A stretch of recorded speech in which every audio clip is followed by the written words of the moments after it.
Welcome to Your Vote, the St. Joseph News Press Now's coverage of the municipal election. I'm Quinn Ritzdorf, the local government reporter, and we are continuing our Q&A series with the municipal election candidates.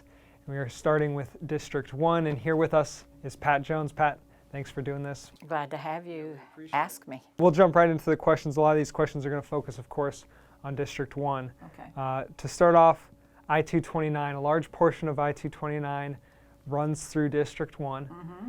Obviously, the council doesn't have the final say in that, but you do have you can offer some suggestions what you guys want done. So what do you want done? I want it left just like it is. If there's any repairs that needs to be made, yes, but I don't want it taken down. Yeah, why is that? There's a lot of people that I know that are farmers that live up north that use that every day to come to St. Joe. So that's one of the big reasons. Kind of in conjunction with that, the Riverfront, right underneath the I-229, what do you want to be done with the Riverfront?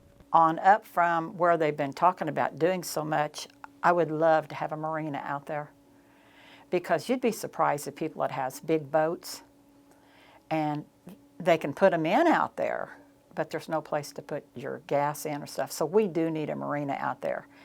And then something else that we need to think about, there was a couple that planned on putting an RV park out that way. I don't know if that's the best place to put it or not, but we do need an RV place, because there's a lot of people that doesn't realize we have one of the nation's #1 softball complexes out there. And this happened when Bill McKinney was still alive. You'd have people that would come from Nebraska, all over, that used the interstate out there to get off and to come down to the complex. Yeah. And they would ask, how come you guys don't have an RV park out here? Because they would be here for days for that tournament, okay?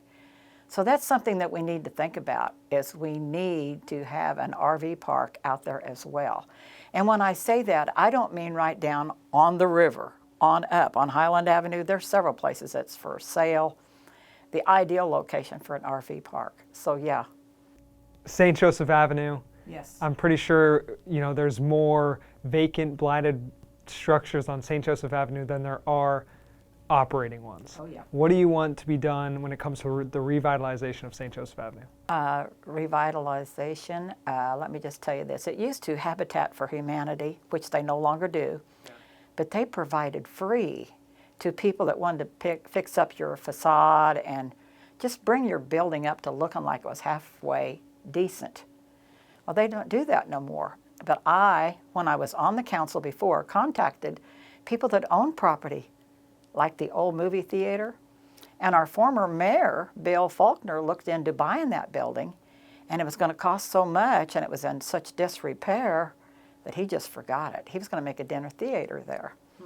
So either you fix your places up, get them up to code, and to look like there's something, or get them down. That's what I want to propose. Yeah, get them down as like demoing? Demoing. Okay. At your expense, not the taxpayer's expense. Yeah. With the district changes, a large portion of District 1 is downtown now. Oh, it didn't used to be that way. Nope. So with downtown, there's been a lot of growth in the last 4 years. Mm-hmm. How would you continue that growth in downtown? And this goes along with fixing your properties up. We've had so many fires down in the downtown area that comes on up north. And people's not going to like this. But when you're on the city council, it's not just your district that you're caring about. It's the whole city, okay? So people need to think about this. How long has the property on Mitchell Avenue, where the old Green Hills Market used to be, how long has that been vacant? Forever. We have 2, not 1, but 2 former Kmarts that's sitting vacant, okay? Those are out of District 1, but I still care about what happens to those properties. And the reason why is the owners of those properties do not live in St. Joe, Missouri. So we need to think about a nuisance tax. And whether it's a business or a piece of property, downtown, up in the north end, wherever, if you can't get that building up to par, up to code, same thing. Take them down, demolish them, get them down. But we need to come after these people, because when you're homeless, whether it's winter or summer, you have to worry about the heat in the summertime. Well, with the COVID, a lot of them couldn't go to the library. They couldn't go to places where they had went in the past years. Now with winter, a lot of these places that caught fire, they had no utilities going to them. And the fire inspectors know how those fires started, most of them. So I'm just saying, when you're on drugs, or you're off of drugs, you're a mental patient, you're not taking your meds right, and you're looking for a place to get in out of the cold, I don't care if you board those places up, that's not good enough, because you know the old saying, if they want in, they're going to get in. And they do, and they have. And that's what's happened to a lot of those buildings that's caught fire. People get in there now to get out of the cold, and they start the fires in the buildings, and they get out of control.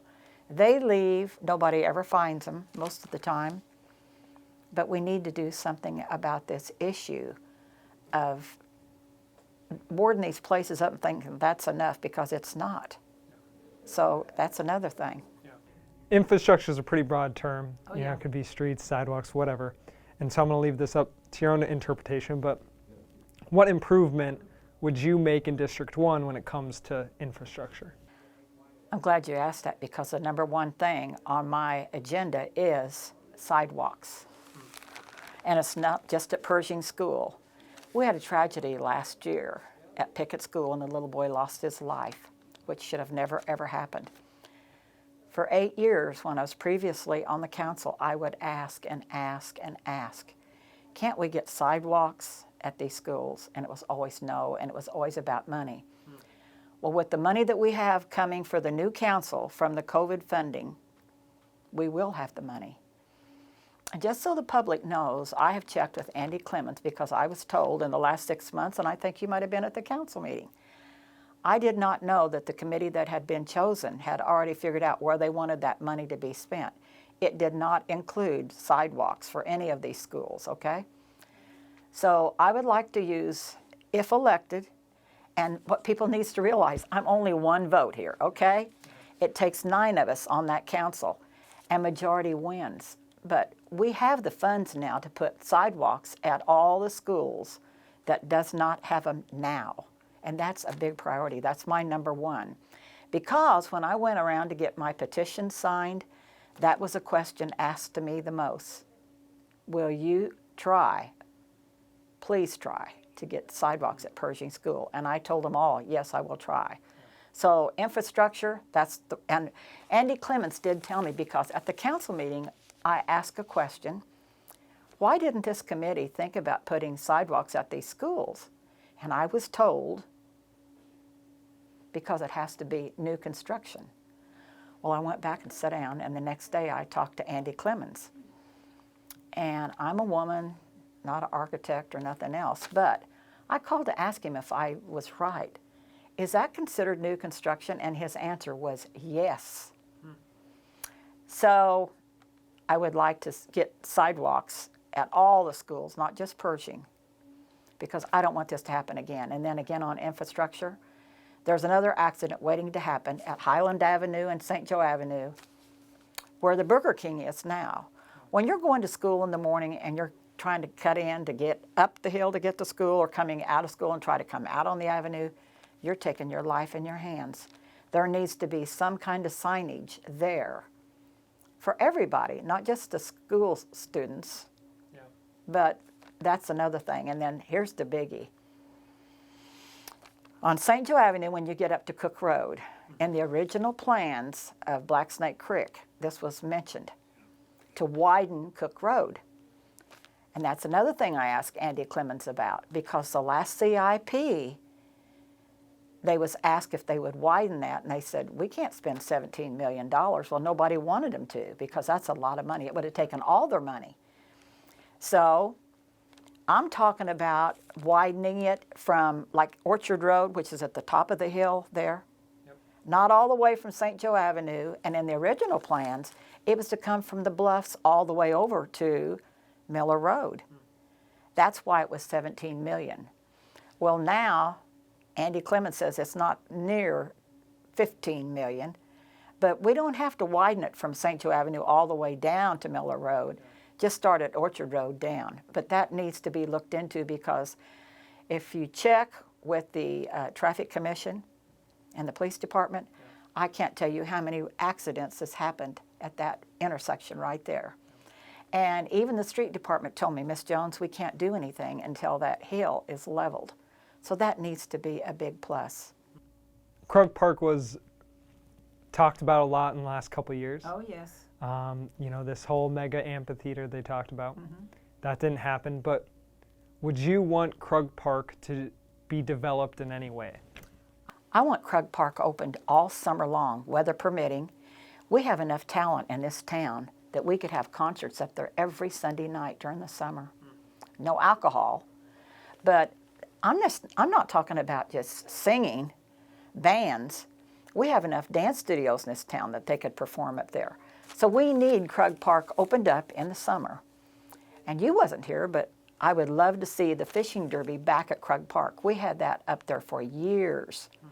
And now that was one of my things that I was so proud of while I was on the council, was dredging that Krug Park pond, putting a new liner in it, and getting all new fish in there. But we do need to bring the fishing derby. There was a lot of kids and their parents that enjoyed that. Yeah. But that's my thing with Krug Park. Every Sunday, we need something going on at that park. With District 1, you know, increasing in size due to the changes, a large portion of the homeless population are now in District 1. How would you go about addressing the homeless situation? And people's not going to like this. But, you know, I know people talks about how much we give away money and what we do. But think of this, Pivotal Point. They have changed so many people's lives. And the city has more money than they do. So we've got to step up and do more for the homeless, because Ronald Reagan was president when we put these people that have mental problems out on the street. And those mental people get a check, most of them, every month. And they're using that money for a place to live, or wherever they're at, people's taking their money because they know when they're getting their checks.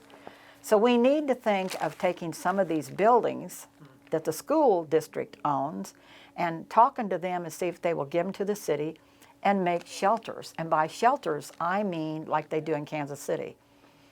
Kansas City has a union. They call it the Union Station.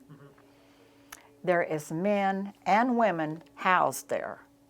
And whether we like it or not, we're not doing a very good job. When you get people up in the dead of winter or in the summer, and you have them out on the street, they've already ate, they're out on the street by 6 o'clock. They have to. That's part of the rules at wherever they're staying. I don't care if it's Judah House, wherever. But you can't do that to people. You've got to educate them. And I don't know how many people we see standing on the corners with a sign wanting money. And I've even said it, I don't know why they don't get a job. Well, they don't get a job because they can't read, they can't write. And if they get in your vehicle, oh my Lord, the body odor would, So we've got to do something about cleaning the people up, giving them a place where they can come and sleep and eat. And there's enough people that's retired that are wonderful cooks that work for the school district or wherever.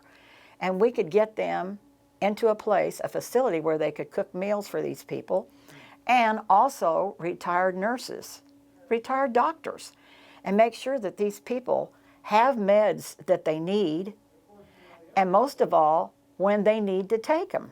And that's what's the big problem now, is we can't get this taken care of. And whether we like it or not, we're going to have to do more than what we're doing. And education is something, because most of those people wouldn't know how to even fill out a resume or an application to get a job. So we've got to educate people. And I don't mean get a high school degree or whatever, but to a certain degree, we've got to educate these people. The River Bluff hike and bike trails are opening soon.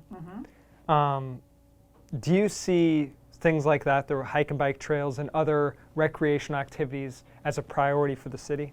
No, I don't. Why is that? I'm all for exercise. I'm all for the bikers. But it's just like we're talking now.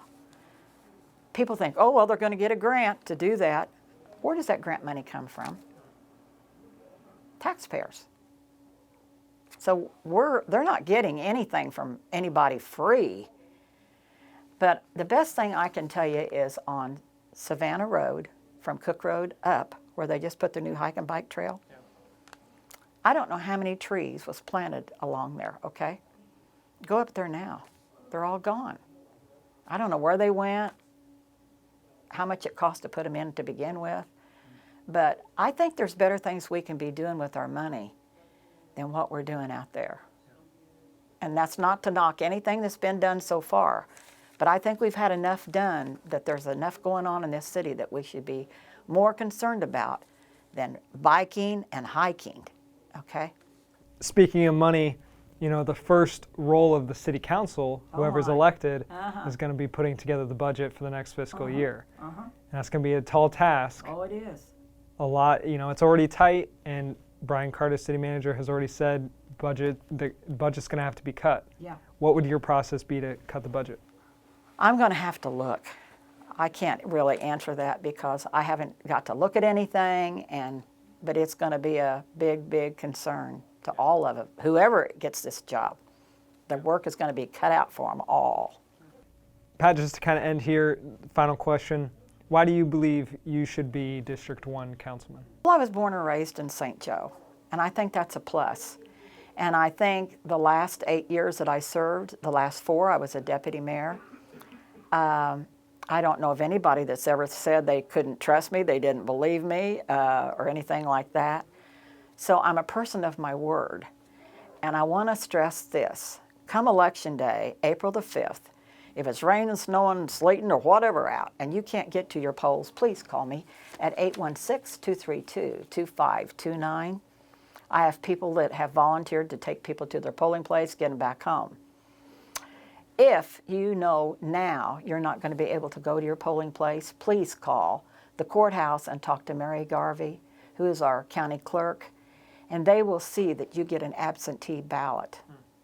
Because this is a privilege to get to vote. And it's sad to think that there's people, they could care less. And we see what's going on in our world issues right now. These people in a lot of these countries would give their eye teeth to be able to go vote. So please go vote. Perfect. That's all I had. Is there anything else you wanted to say? No.